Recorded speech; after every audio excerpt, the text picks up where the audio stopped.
안녕하세요. 구수한 이야기를 담은 친구가 된 성주방송 92.7MHz 손정재의 두루치기에서 오늘은 조선시대 개인 일기인 정사룡의 명나라 사신 수행기인 천사 일로일기와 200년 전 성실한 무관의 평생을 기록한 노상추 부자의 개인 일기에 대해 말하려고 합니다. 조선시대 개인일기의 현황과 특징, 국가유산청 국립해양유산연구소 학예연구관 이종숙의 말에 조선시대의 기록유산은 많이 유전되고 있다고 합니다. 조선왕조실록과 왕조의 의궤, 비변사 등록, 일성록, 성정원 일기에는 왕들의 일상과 관청의 업무가 상세히 기록되어 있습니다. 이런 기록유산이 있기에 우리는 조선시대의 정치와 사회를 이해할 수 있습니다. 조선왕조실록과 왕조의궤 등 사관에 의해 정제된 내용으로 기록된 공적 기록과 달리 사적 기록인 개인의 일기 또한 대표적인 조선시대 기록유산으로 전해지고 있습니다. 조선시대 기록유산 중 대표적인 개인 기록인 일기가 있습니다. 현재까지 전해지고 있는 조선시대 개인 일기의 작성 시기를 분석하면 개인 일기가 본격적으로 등장하기 시작한 것은 16세기입니다. 17, 18세기에는 상세하게 작성하려는 의식이 보편화되고 19세기 전성기를 지나 20세기 이후 점점 사라졌다고 할 수 있습니다. 사실 매일매일을 글로 기록한 역사는 유고하다고 할 수 있습니다. 삼국사기와 고구려 본기, 백제 본기, 신라 본기 등은 거의 모든 기록이 연, 월, 일로 되어 있습니다. 특히 신라 본기 중 삼국 통일전쟁 기사는 연, 월, 일로 기록되어 있습니다. 편년체로 사건을 기록한 형식은 고려시대에 제도화되었습니다. 고려사에 수록된 일록, 일력과 같은 사관의 기록 문화는 조선시대로 이어져 지식청을 중심으로 자신의 일생을 매일 기록하는 일기 문화로 확대되었습니다. 우리에게 익숙한 이순신의 난중일기, 16세기 생활사가 담겨있는 유희춘의 미암일기 등 선조들의 개인 일기를 통해 우리는 그들이 살았던 역사를 보다 진솔하게 이해할 수 있습니다. 국가유산청 국립문화유산연구원에서는 2015년부터 5년 동안 조선시대 개인일기의 학술조사를 추진하였습니다. 개인일기의 보존 상태가 더 악화되기 전에 기록유산의 가치를 규명하여 기록유산 관리제도 내에서 보존, 활용할 수 있는 기반 마련을 위한 것이었습니다. 조사에 따르면 현재 전해지고 있는 조선시대 개인 일기의 수량은 1,500여 건에 3,000여 책이 있습니다. 그러나 이보다 더 많은 수량의 조선시대 개인 일기가 전국에 분포되어 있을 것이라 봅니다. 왜냐하면 당시 학술조사 몇 가지 기준을 제시하여 범주를 좁혔기 때문입니다. 개인이 어떤 단체의 사무를 맡아보는 직무인 유사 등 업무나 기록 담당자로서 작성한 순수한 일지 성격의 일기류는 개인적 상황이나 시각이 담겨있지 않다는 기준에 따라 개인 일기의 범주에서 제외하였습니다. 후대에 인쇄해서 가능한 일기를 다시 필사한 일기들은 유일본이 아닌 경우 집계하지 않았고요. 개인 일기를 내용에 따라 생활일기, 관직일기, 기행일기, 사신일기, 전쟁일기, 유배일기, 독서일기, 상소일기 등으로 분류하는 연구들이 있습니다. 관직일기에도 일상에 대한 기록이 있고 상소일기에도 관직에 대한 기록이 있습니다. 개인일기를 내용별 혹은 주제별로 분류하는 것은 연구의 편의를 위한 방편일 뿐이기에 작성 연대를 근본적으로 시기별 주목받는 개인 일기 몇 건을 정리해 보겠습니다. 15세기 현존하는 가장 오래된 조선시대 개인 일기인 금남표해록이 있습니다.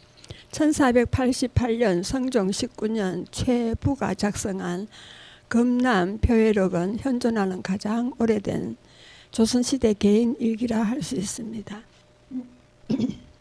표회록은 기본적인 내용은 같으나 부분적으로 약간의 차이가 있는 채 모두 전사된 이본이지만 록에서 알 수 있듯이 외면적인 사건 전개를 일기 형식으로 작성하였고 작성 연대가 오래되었기 때문입니다.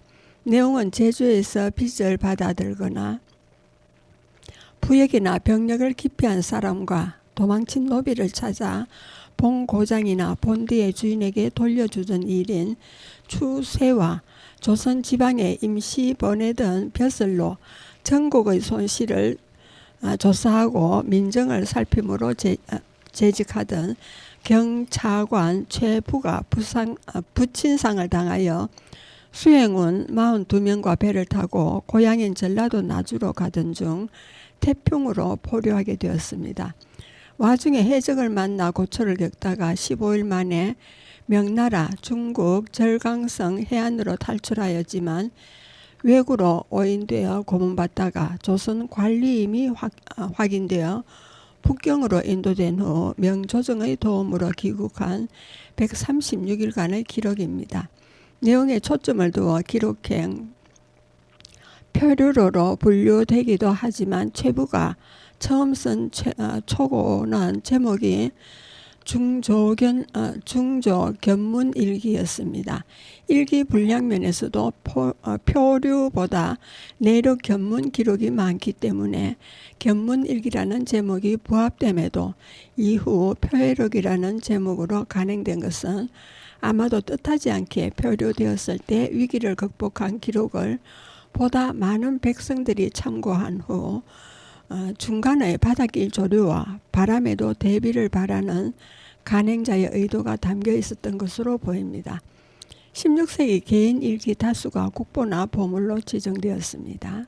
이 시기에 작성된 개인 일기는 작성 연대가 오래되었고 친필본 혹은 다른 책을 뺏겨 쓴 전사본이라도 유일본이라는 희소성의 가치를 평가받아 22건이 국보와 보물로 지정되어 보존 관리하고 되고 있습니다. 국보로는 이수시인의 난중일기 그리고 유성룡의 징비록이 있습니다.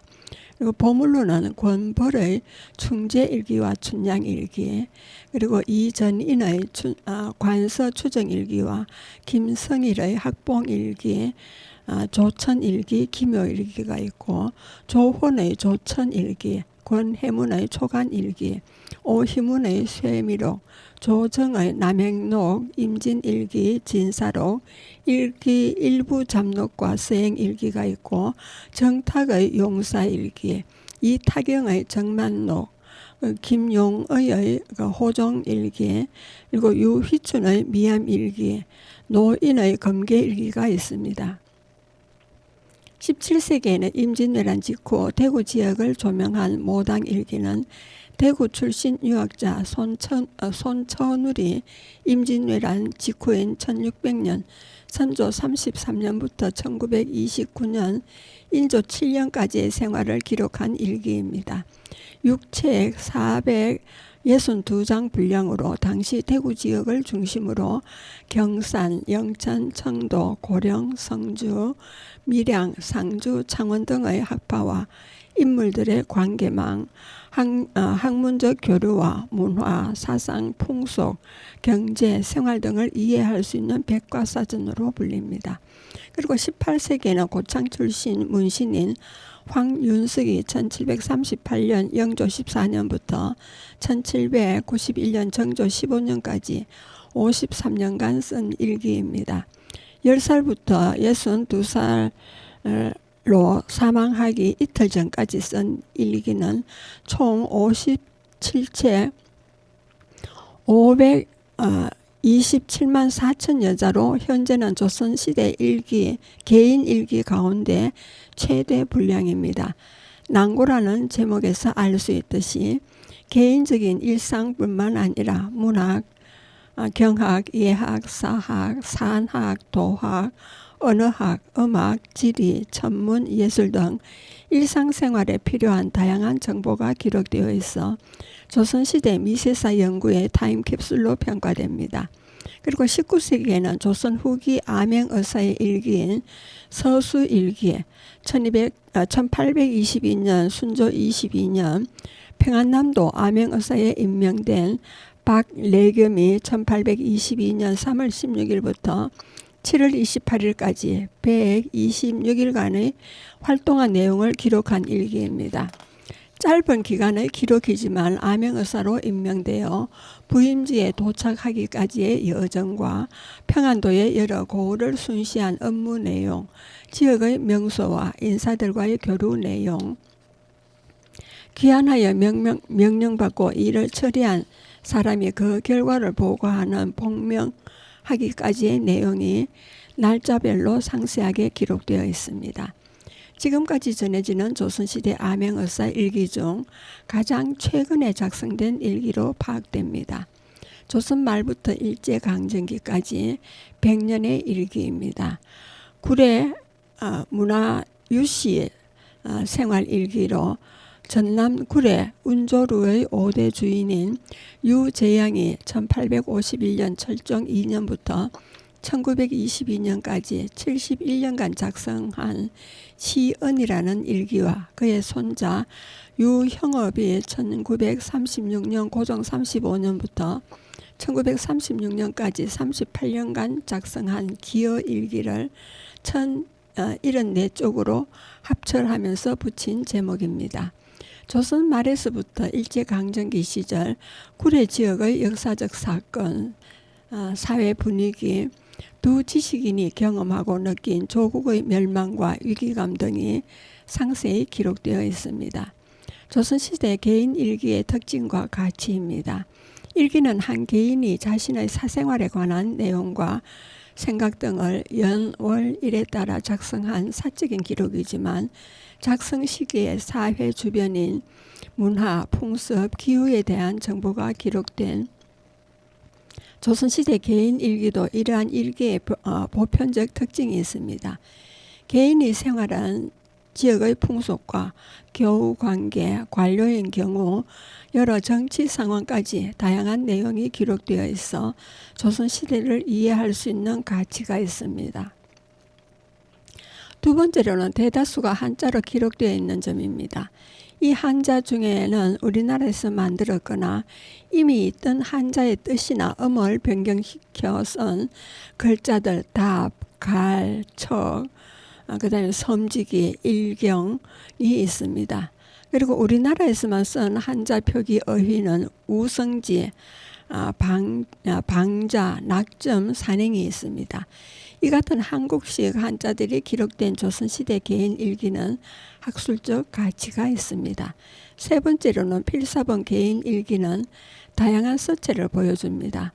부드러운 모필의 붓으로 쓴 개인 일기들은 정형화된 해서와 유려한 행서, 개성적인 초수 등 개인들이 즐겨 쓴 서체부터 당시 유행한 서품까지 감상하게 하는 예술적 가치가 있습니다. 조선시대 개인 일기를 만날 수 있는 곳은 2000년대 들어 기록유산에 대한 정보화 사업이 활발해지면서 몇몇 연구기관들은 조선시대 개인 일기의 DB화 작업에 속도를 내었습니다. 우선 조선시대 개인 일기 현황을 파악하고자 한다면 국가유산청 국립문화유산연구원에서 서비스하고 있는 국가유산 지식이음 조선시대 개인 일기를 이용할 수 있습니다. 이 사이트에는 조선시대 개인 일기가 1431건의 목록과 간략한 정보가 탑재되어 있습니다. 그리고 두 번째로는 한국국학진흥원에서 서비스하고 있는 디지털 콘텐츠, 선인의 일상생활, 일기에 접속하면 시간별, 공간별, 주제별, 저자별로 재구성한 조선시대 개인 일기에 804건의 정보를 얻을 수 있습니다. 이 외에 국립중앙도서관과 한국고전번역원, 호남지방문헌연구소, 국사편찬위원회, 규장각, 장스각에서도 소장 1기 중으로 해당 정보를 인터넷 서비스하고 있습니다. 이들 사이트에는 조선시대 개인 일기만 별도로 구축하고 있지 않기 때문에 키워드 검색으로 정보를 확인할 수 있습니다.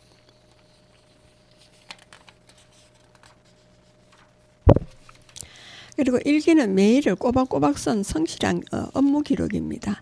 어떤 사실을 글이나 그림으로 남기는 것을 기록이라 합니다.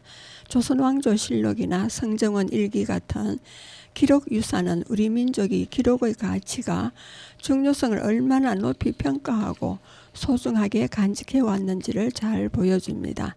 이런 기록은 단지 국가기관의 공적인 일에 그치지 않았습니다. 관리로서 자신의 업무를 이행하며 매일매일을 기록한 일들의 일기를 살펴보았습니다. 명나라 사신을 수행하여 그들을 맞이하고 배웅한 외교관 정사룡은 무관으로 살면서 평생을 기록한 노주상이 있습니다. 우는 아이의 울음도 멈추게 했다는 존재였던 암행어사 박내겸이 있습니다. 그들의 일기를 통해 관리로서 자신의 일과를 세밀하게 기록하고 뒷사람들의 귀감으로 삼고자 했던 공직자들의 성실한 자세를 배워보고자 합니다. 그리고 정사룡의 명나라 사신 수행기인 천사일로 일기입니다. 경기도 남양주시 다산동에 묘소가 있는 조선전기의 문신입니다. 본가는 동래고 자는 운경이고 호는 호음입니다. 창원 도부사 정광보의 아들이고 중종 때 영의정을 지낸 정광필의 조카로 1491년 성종 22년에 태어나서 1570년 성종 22년부터 선조 3년인 80세로 돌아가셨습니다. 그의 정조 할아버지는 직지학 정사이고 할아버지는 호조판서 정난종입니다. 아버지는 창원 부사를 지낸 정광보이고 어머니는 이삼격의 딸 전의이씨입니다. 부인은 김손원의 딸 광산김씨입니다.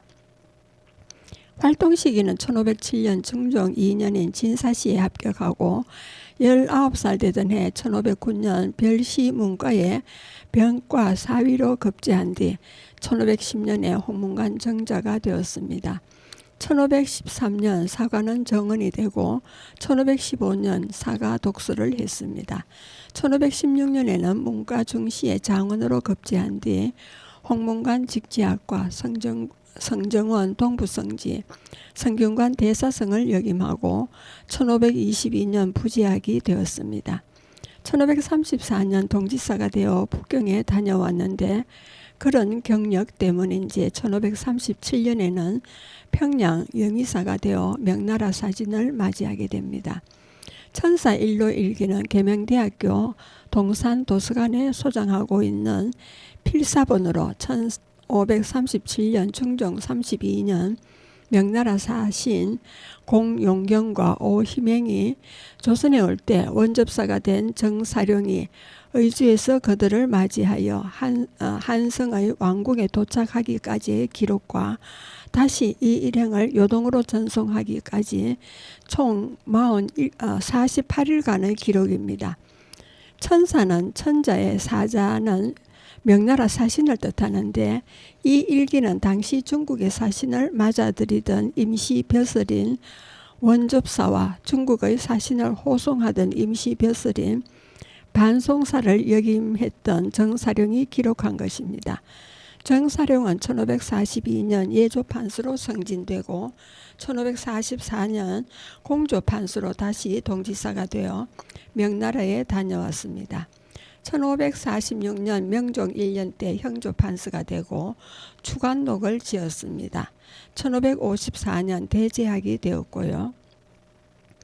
1555년 병조 판서가 되었으나 1558년 과거 시험 문제를 응시자 신사은에게 누설하여 파직되었습니다.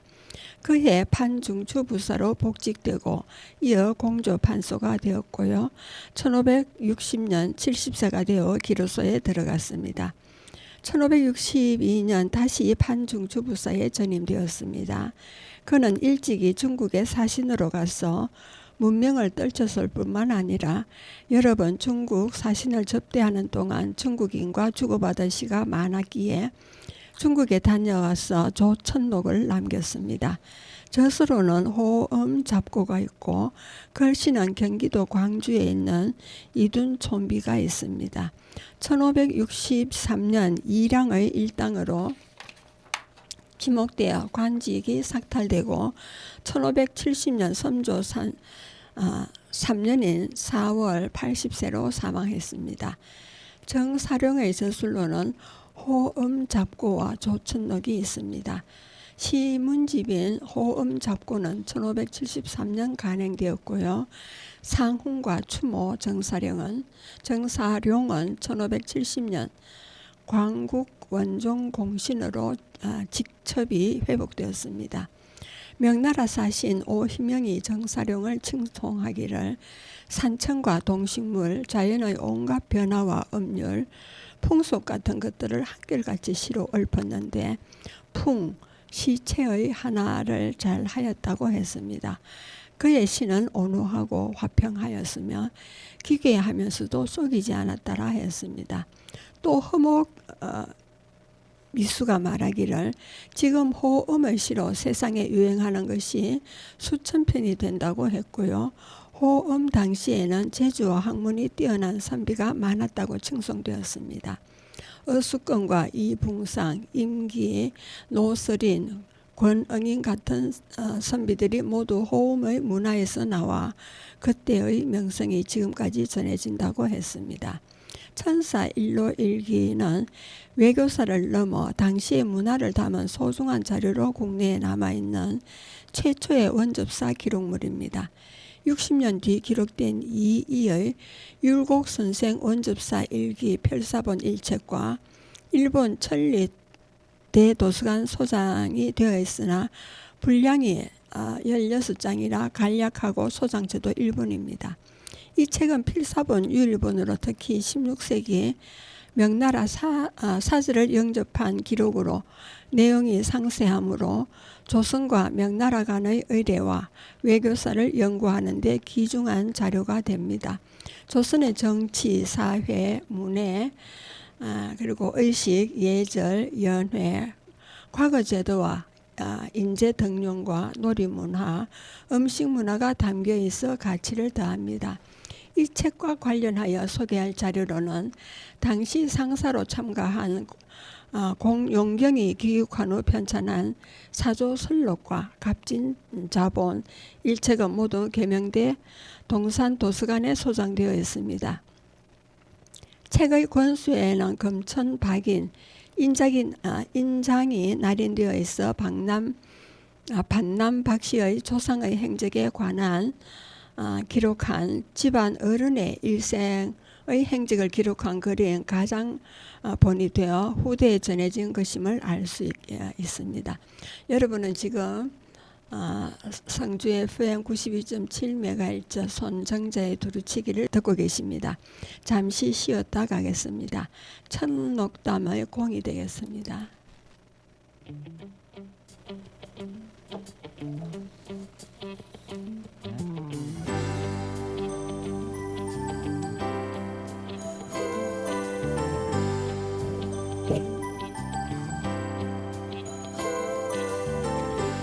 살다 보면 알게 돼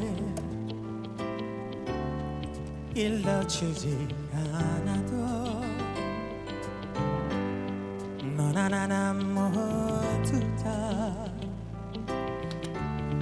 어리석다는 것을 살다 보면 알게 돼 알면 웃음이 나지 우리 모두 얼굴 바보처럼 사는지 잠시 왔다 가는 인생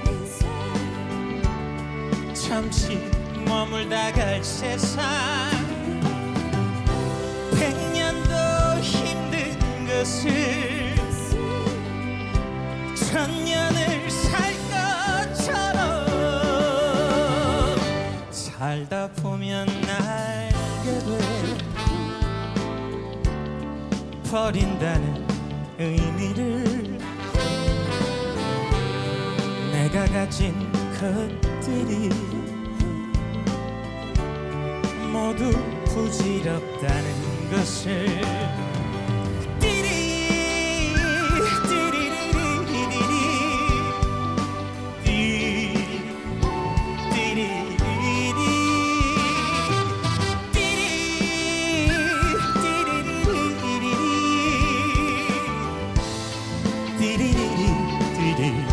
띠리리리리리 살다 보면 알게 돼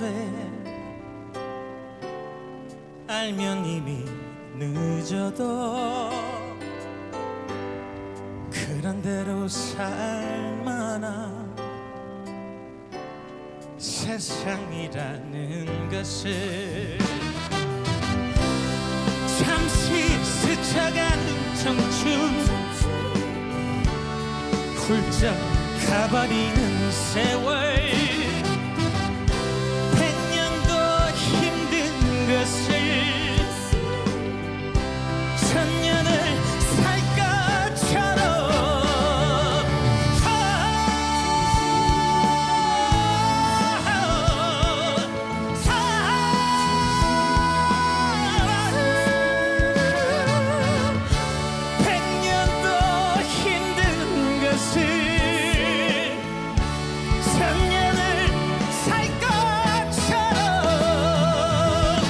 살다 보면 알게 돼 비운다는 의미를 내가 가진 것들이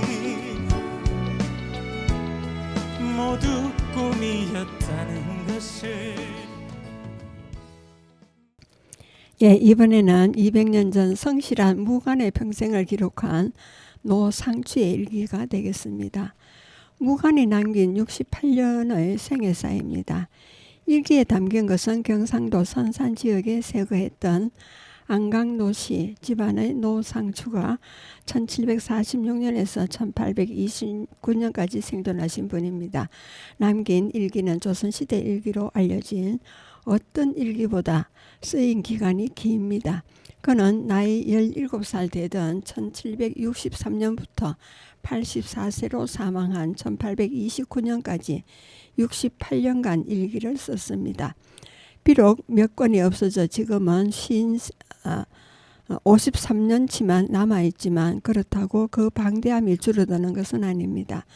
조선시대의 묵제일기와 미암일기, 쇠미록 등 양방 가문의 생활일기가 많이 알려져 있지만 노상추의 일기만큼 오랜 시간 묵묵히 자신의 일생을 기록한 것은 찾아보기 힘듭니다. 그가 84세라는 당시로서는 비교적 장수를 누렸다고 할 만한 삶을 살았기 때문이기도 하지만 자신의 기록이 후손들에게 귀감이 되었으면 하는 기대를 갖고 일상을 꾸준히 기록한 것이 중요한 이유입니다. 금년은 내 회원 혼인 60년이 됩니다. 부부가 해로하지는 못했으나 지난 일들을 생각하면 할수록 날로 새롭다. 내가 아버지의 명을 받들어 일기를 쓰기 시작한 것이 역시 회갑이 되었다. 아버지는 영조 김인년에 일기를 시작하셨으나 당시 19세였고 이모년 봄에 거치셨습니다.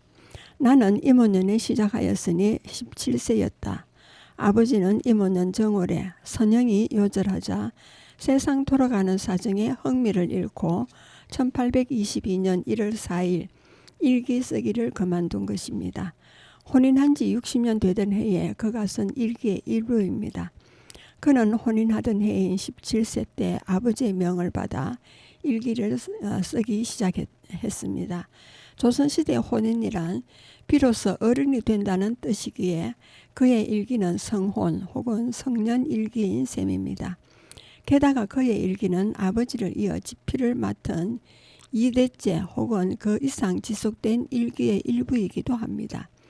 아버지는 노상추의 백형인 장남이 사망하자 세상일에 흥미를 잃고 일기를 그만 쓰기로 하고 이를 노상추에게 맡겼습니다. 그런 의미에서 그의 일기는 장남을 대신해서 쓴 집안 형제들의 대표자로서 쓴 일기이기도 했던 것입니다. 17살부터 쓰기 시작해 만년까지 이어졌으므로 거기에는 굴곡진 인생사 모두가 담겨 있습니다. 그는 30대까지 고향집에서 집안을 돌보고 농사일을 감독하며 과거 시험을 준비하면서 시간을 보냈습니다. 40대 이후는 관직 생활을 하느라 한양에서 혹은 다른 지방을 다니며 타향살이를 했습니다. 60대 후반에 고향으로 다시 내려와 만년을 가족과 함께 보내면서 문중일과 손자들을 훈육하는 데 시간을 쏟았습니다. 따라서 일기의 공간적 배경은 경상도 상주, 선산 일대를 거쳐 한양과 갑산, 삭주, 홍주로 옮겨갔다가 고향으로 되돌아오고 있습니다. 고향에서의 일기와 간직살이 할 때의 일기는 이처럼 같은 사람이 쓴 것일까 의심될 정도로 매우 다릅니다. 앞의 내용은 18살 되던 해 정월 초하루 일기이고 뒤에 것은 노상추가 무신 겸 선정관으로 근무할 당시의 일기입니다. 아버지의 행선지, 집에 찾아온 손님, 집안 행사나 농사의 진행 상황 등을 늘어놓는 고향의 일기와 국왕의 행차, 조참 내용, 조보를 통해 알게 된 정부의 주요 사안들을 나열한 일기는 노상추의 일상이 얼마나 변했는지를 보여줍니다. 그는 84세의 나이로 2달여의 투병 끝에 사망했는데 죽음에 임박해서는 자신을 병문안하기 위해 찾아온 이들의 이름을 나열하는 것이 전부였습니다. 그때 그는 일기에 이렇게 적었습니다. 어제 저녁 이후 병이 정신을 수습할 수 없는 지경이 되어 단지 사병하는 아들과 조카들이 전하는 말만 듣고 기록한다고 1829년 9월 6일에 기록을 남겼습니다. 즉 자신은 의식이 온전치 않은 상황에서 간병하는 아들과 조카들이 전하는 말만 듣고 문병 온 사람들을 기록해 둔다는 것입니다. 이렇게 그는 평생을 일기로 남겨야 한다는 절박한 사명을 띈 사람처럼 살았습니다. 그러므로 그의 일기는 무엇보다 그의 전 생애를 훑어보고 이해하기 위한 매개체로 접근해야 합니다. 그것이 노상추가 일기를 쓴 이유나 방식에 맞기 때문입니다. 일기 가운데 묵과 응시 과정 혹은 오의장으로서의 직무 상황, 변방의 관료 생활 등 특정 주제에 대해서는 그의 생애를 음미한 뒤 하나하나 구체적으로 살펴봐도 늦지 않습니다. 왜냐하면 노상추의 일기는 조선왕조실록이나 문집처럼 정제된 자료만으로는 있는 그대로 복원할 수 없었던 한 개인의 생애를 되살려내주기 때문입니다. 아무리 양반 신분이라 해도 기록이 남아있지 않으면 우리에게는 이름 없는 한 개인일 뿐입니다. 노상추 역시 마찬가지입니다. 정조실록에서 몇 차례 이름이 언급되고 관직 임명장이 여러 장 남아있으며 호적을 통해 가족관계를 일부 파악할 수 있을 뿐 일기가 없다면 그의 생애 흔적은 쫓아 생생히 그려내는 일은 엄두도 낼 수 없습니다. 따라서 노상추라는 한 개인의 세계를 복원함으로써 그를 역사의 전면으로 끌어들이는 과정은 그가 남긴 일기만이 가능하게 합니다. 이렇게 활용하는 것이 자신의 생애를 철저히 기록하고자 했던 저자의 뜻을 살리는 방법이기도 한 것입니다. 4대에 걸친 가족, 그들의 생과 사, 노상추 일기는 쓰인 기간이 긴 만큼 그의 부모, 형제, 자식, 손자 등 4대에 걸친 사람들이 등장합니다. 그렇지만 정작 일기를 통해 이들의 일생을 관찰하기 전에 가장 눈에 많이 띄는 것은 가족의 출생과 사망에 대한 기록입니다. 여기에다 친지들의 출산 및 사망까지 충실하게 기록하고 있어 일기에서 거의 매월 누군가가 태어나고 또 누군가는 죽는 과정을 반복적으로 볼 수 있습니다. 한 예로 노상추 자녀들의 출생과 사망에 대한 부분을 드려보겠습니다.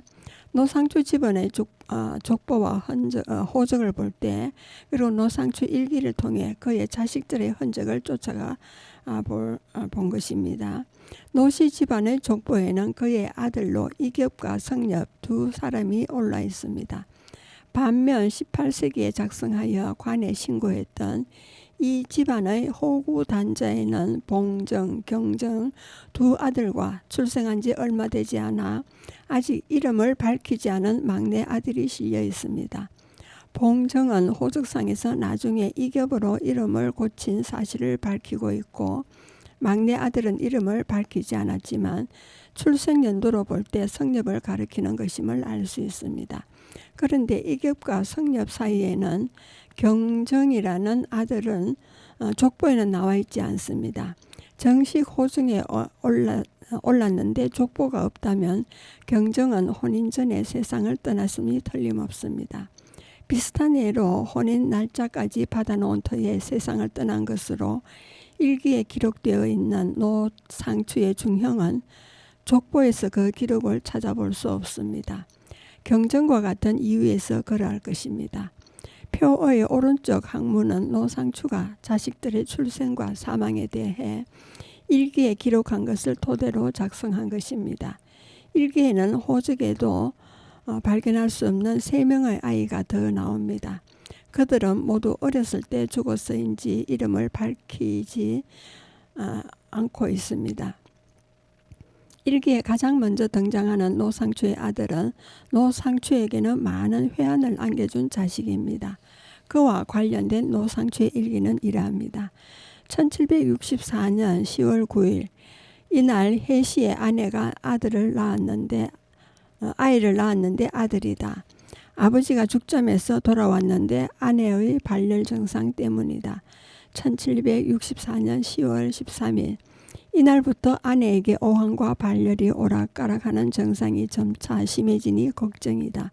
1764년 10월 4일 그 기록입니다. 이날 유시에 아내가 끝내 사망했다. 10년 동안 가화가 혹독하였으나 이것이 하늘의 뜻인가. 1764년 11월 28일 기록입니다. 그리고 1764년 10월 19일 아내가 아들을 낳았다. 노상추의 나이 19에 얻은 아들이었다. 그런데 아들을 낳은 아내는 그날 이후 자리에서 일어나지 못한 모양이다. 죽잠에서 며칠 귀가하던 아버지가 발열이 심한 며느리가 걱정되어 귀가할 정도였다. 가족들의 염려 속에 아내는 아들을 낳은 지 한 달 보름여 만에 세상을 떠났다. 아들을 낳다가 혹은 아이를 낳은 후유증으로 여성이 사망했던 것은 18세기에 흔히 있었던 일입니다. 노상추는 그렇게 첫 번째 아내 손씨 부인을 잃었습니다. 그 후 그 아들에 대해서는 일기에 기록된 것이 없습니다.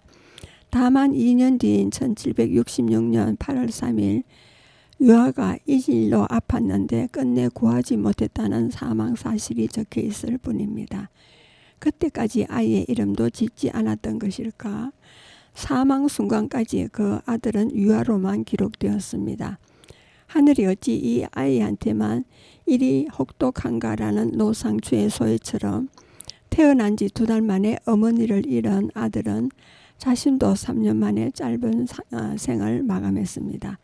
그렇게 1770년에도 자식이 태어났으나 그 이듬해 사망하였고, 이겹이 태어난 이후에도 호적이나 족보에서 흔적을 찾을 수 없는 자식들이 태어났다가 사라졌습니다.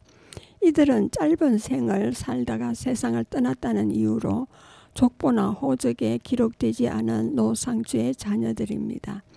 족보에는 혼인 전에 사망한 자식은 거의 올라있지 않은 것으로 보입니다.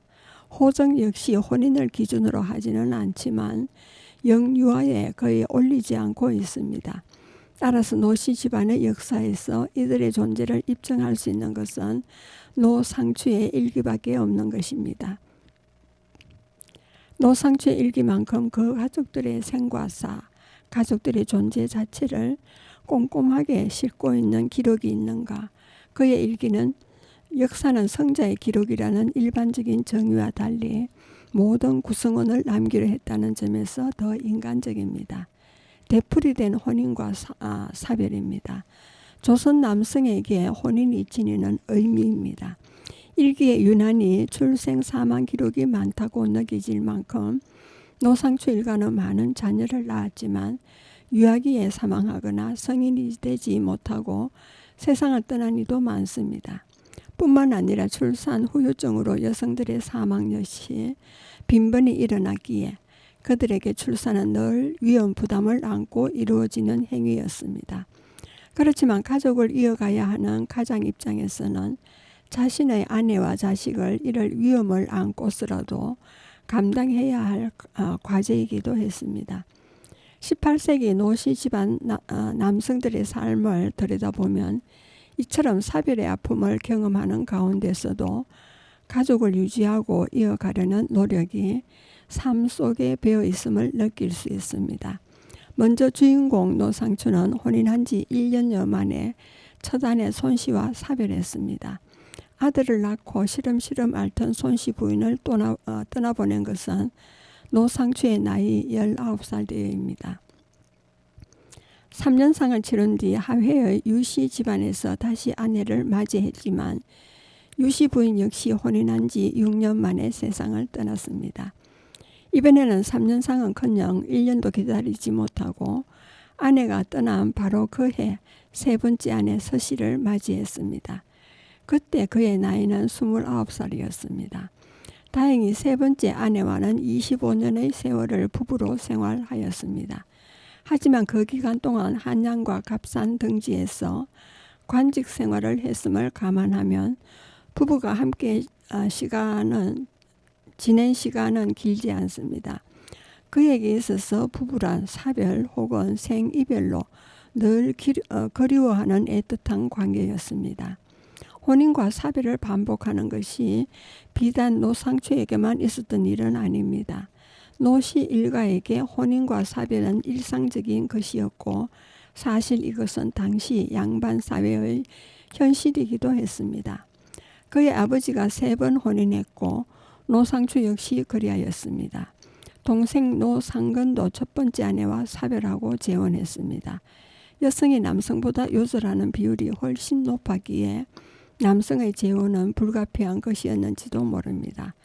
표를 보면 그들의 재혼 연령이 적으면 40세, 많으면 50대 초반까지 이어지고 있음이 눈에 띕니다. 노상근은 좀 이른 나이인데도 세 번째 혼인은 하지 않는 것이 의아하게 느껴질 정도입니다. 그러나 노철과 같이 나이가 50살이 되었어도 세 번째 혼인을 감행한 것은 그때까지 자녀를 낳을 수 있는 나이라는 판단에서 이루어진 것은 아니었을까 합니다. 특히 그는 50세 나이에 21살의 여성을 세 번째 혼인 상대로 삼았습니다.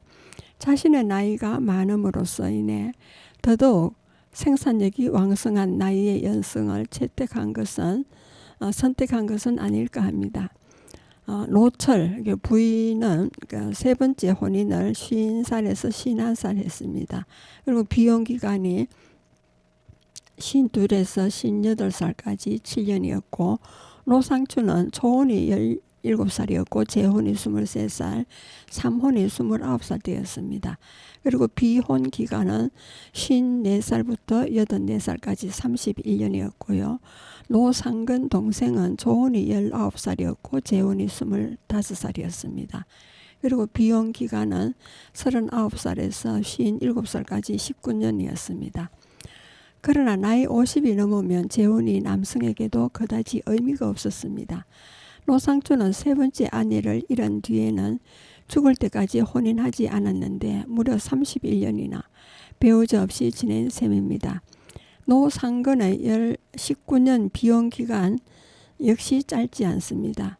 그러나 그 기간 동안 이들은 첩을 두고 한 집에 기거했으며 첩으로부터 자식을 낳고 그들의 봉양을 받으면서 불편하지 않게 지냈습니다.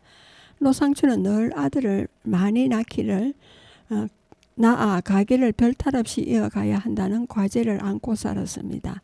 이 일을 이루고 난 뒤 또는 나이가 들 대로 들어 이제 더 이상 아들을 낳는 것이 어려워지면 꼭 혼인해야 할 필요성을 느끼지 못했던 것입니다. 이미 첩을 들였으면 그 첩과 살면 그만이고 또 필요하면 첩을 들여 새로운 가족 공동체를 꾸릴 수 있었던 것입니다. 노씨 집안의 남성들에게는 혼인은 예정으로 맺어진 남녀 관계의 의미를 넘는 것이었습니다. 세 번째 혼례를 치르고 돌아온 그는 새 얼굴이 아직 낯설고 정도 통하지 않으니 자세히 관찰해 보아야 어떤 사람인지 알 수 있겠다라고 썼습니다. 그들은 전혀 본 적도 없는 상대와 가문에서 맺어준 대로 결합했습니다. 혼인이란 가족을 재생산하고 이어가기 위한 가계와 가계의 결합이었습니다. 그런 까닭에 해로하지 못하고 먼저 떠난 아내를 그리워하면서도 가족의 재생산을 위한 두 번째, 세 번째 혼인을 감행한 것입니다. 여러분은 지금 성주 FM 92.7MHz에서 손정자의 두루치기를 듣고 계십니다. 잠시 쉬었다 가겠습니다. 손태진의 들꽃이 되겠습니다.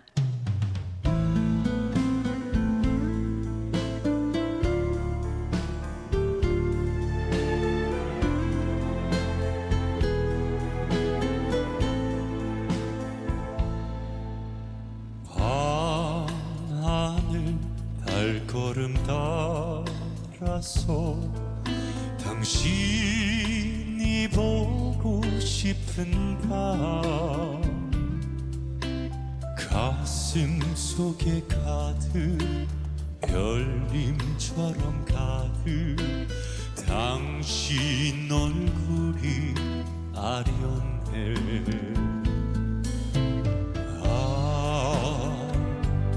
내 안에 활짝 피어난 들꽃 하나 꺾어지고서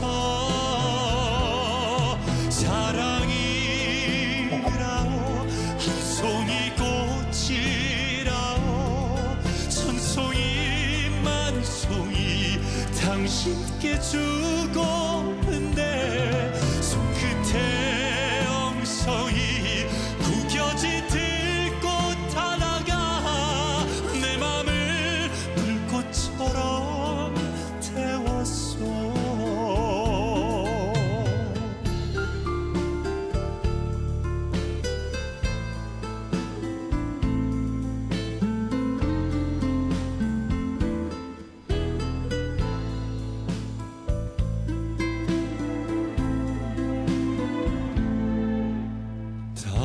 당신과 나란히 잠든 밤 수척한 그댈 보면서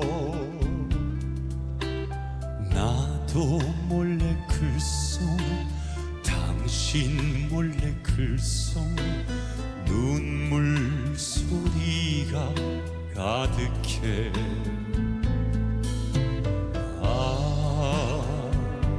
세상의 고운 사랑아 이 사람 좀 데려가주어 사랑이라오 한 송이 꽃이라오 천송이 만송이 당신께 주고는데 손끝에 엉성이 구겨진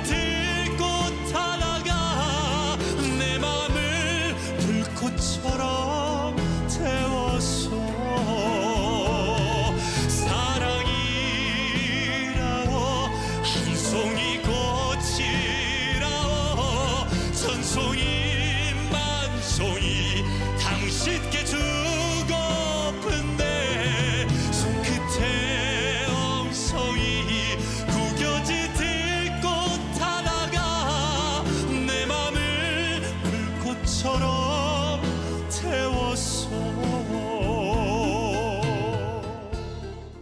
예, 계속하겠습니다. 예, 붓을 던지고 나간 무관의 길입니다. 노상추는 둘째 아들 경정이 태어나기 전 꿈에서 서씨 부인과 만나 새로 태어날 아이의 이름을 지어주었습니다.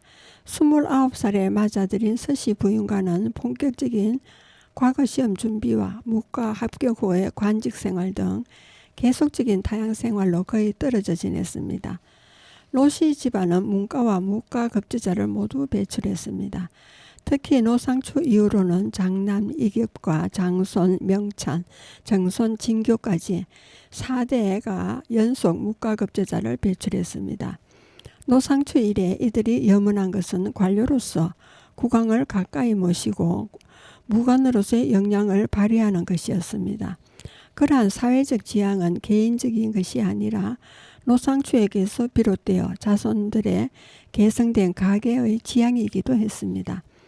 노상추는 23살 되던 어느 날 일기에 문득 붓을 던지기로 뜻을 정하고 비로소 무예를 시작한다고 적고 있습니다. 붓을 던진다는 표현은 문과의 꿈을 버리고 무관의 길을 가기로 했다는 것을 밝힌 것입니다. 뿐만 아니라 자신의 맏아들 이겹이 24살의 나이로 진로를 정했을 때도 붓을 던질 계획을 하고 있으니 마음이 매우 안쓰럽다고 기록하였습니다.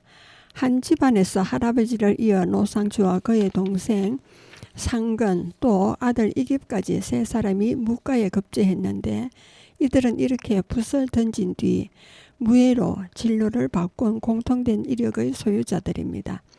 결국 투필이라 표현한 것은 그들의 꿈이 무과보다는 문관에 있었음을 드러내는 것입니다. 하지만 문신 관료가 되기 위해서 구체적인 노력을 했다기보다는 양반으로서의 이상인 문관을 꿈꾸다가 다소 현실적인 진로로 방향을 선회한 것으로 보입니다.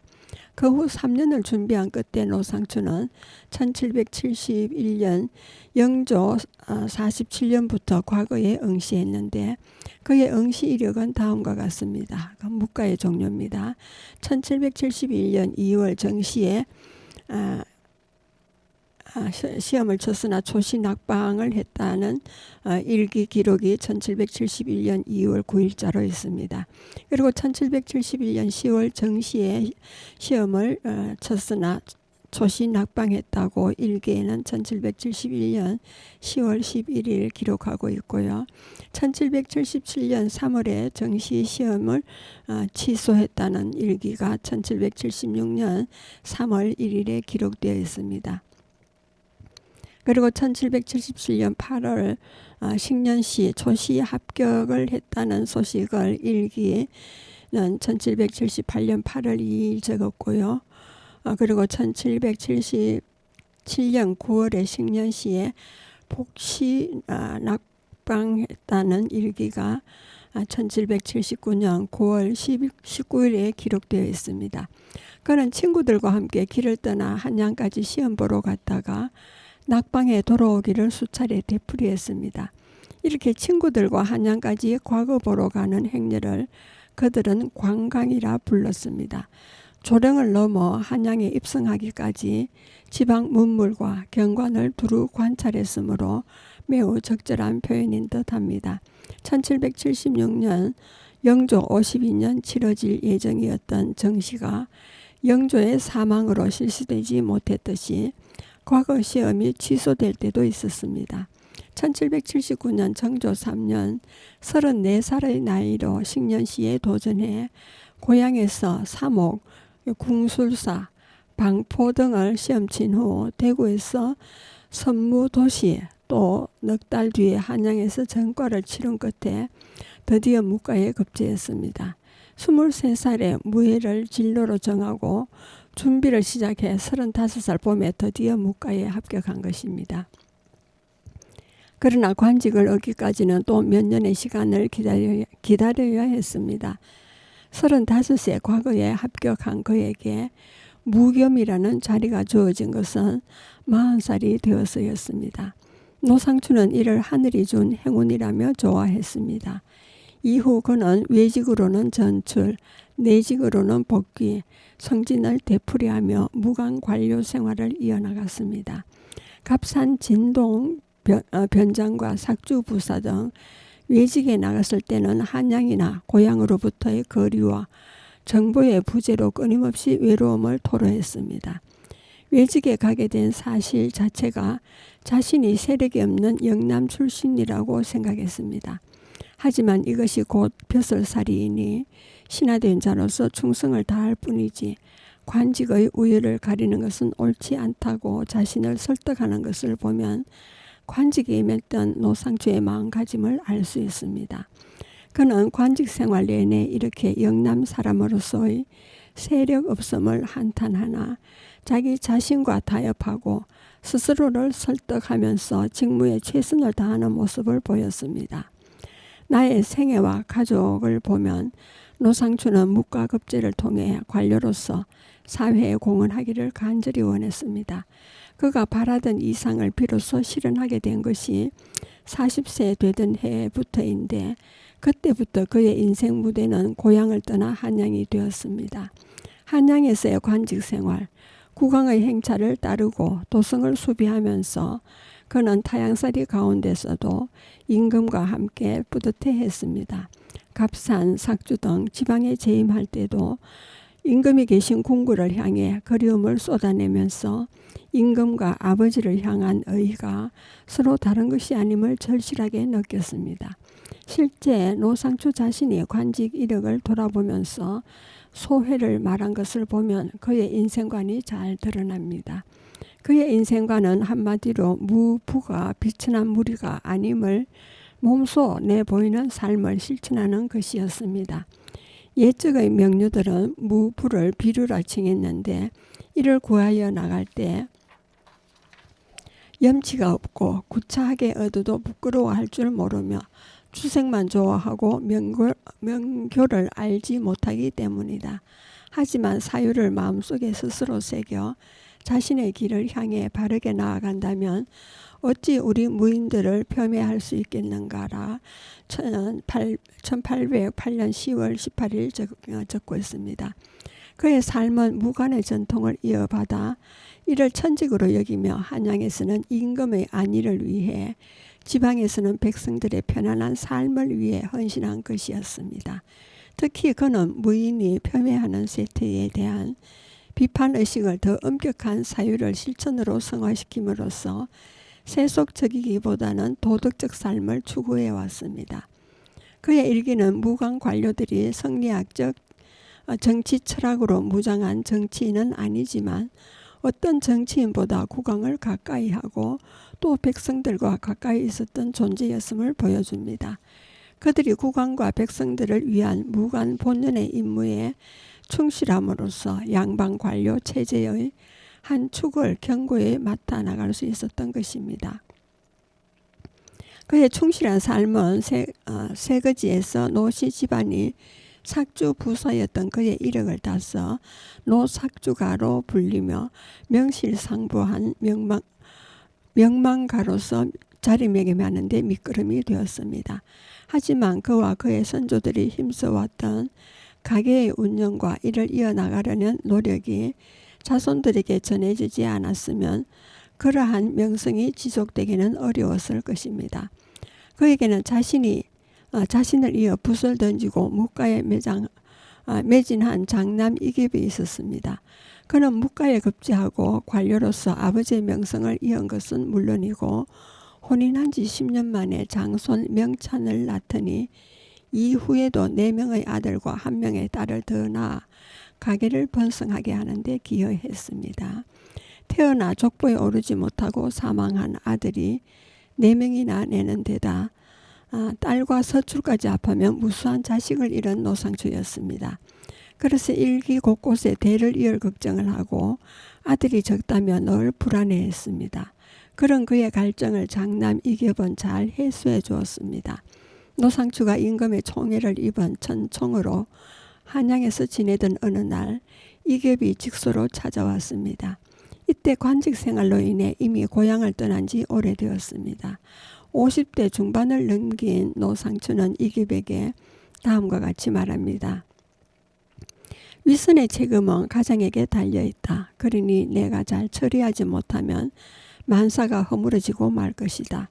이미 장남 이기백에 집안의 대수사를 맡기고 물러나 앉은 듯 염려와 당부를 쏟아낸 것입니다. 그때 아들에게 구체적으로 주문한 것은 조부 죽을공에 대한 위선 사업이었습니다. 죽을헌 중근과 죽을공 묘갈 건립과 죽을헌 중근계 발족이 그 내용입니다.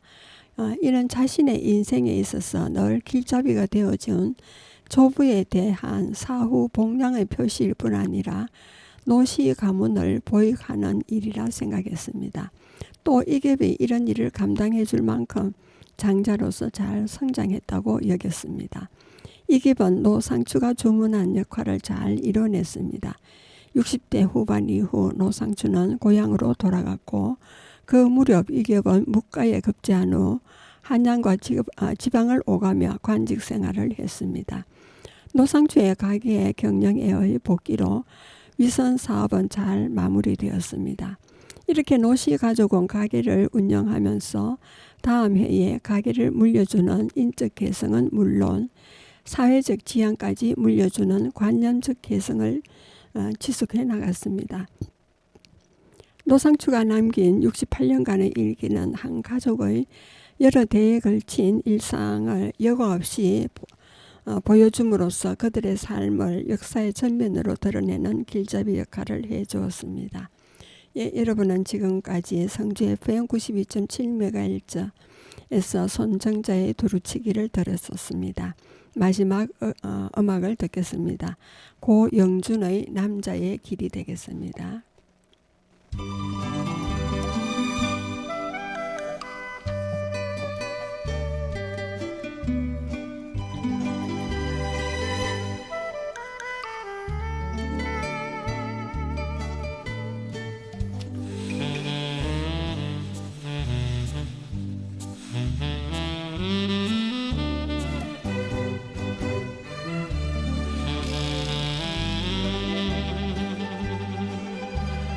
내 살아온 길을 묻지를 마라. 비바람을 헤치고 왔다. 거칠은 길을 달려왔다. 의리를 모르고 남자의 세계를 여자야 말하지 마라. 사나이 뜨거운 눈물에 과거를 씻어버리고 이제는 너 하나만을 사랑한다. 내 인생을 주련다.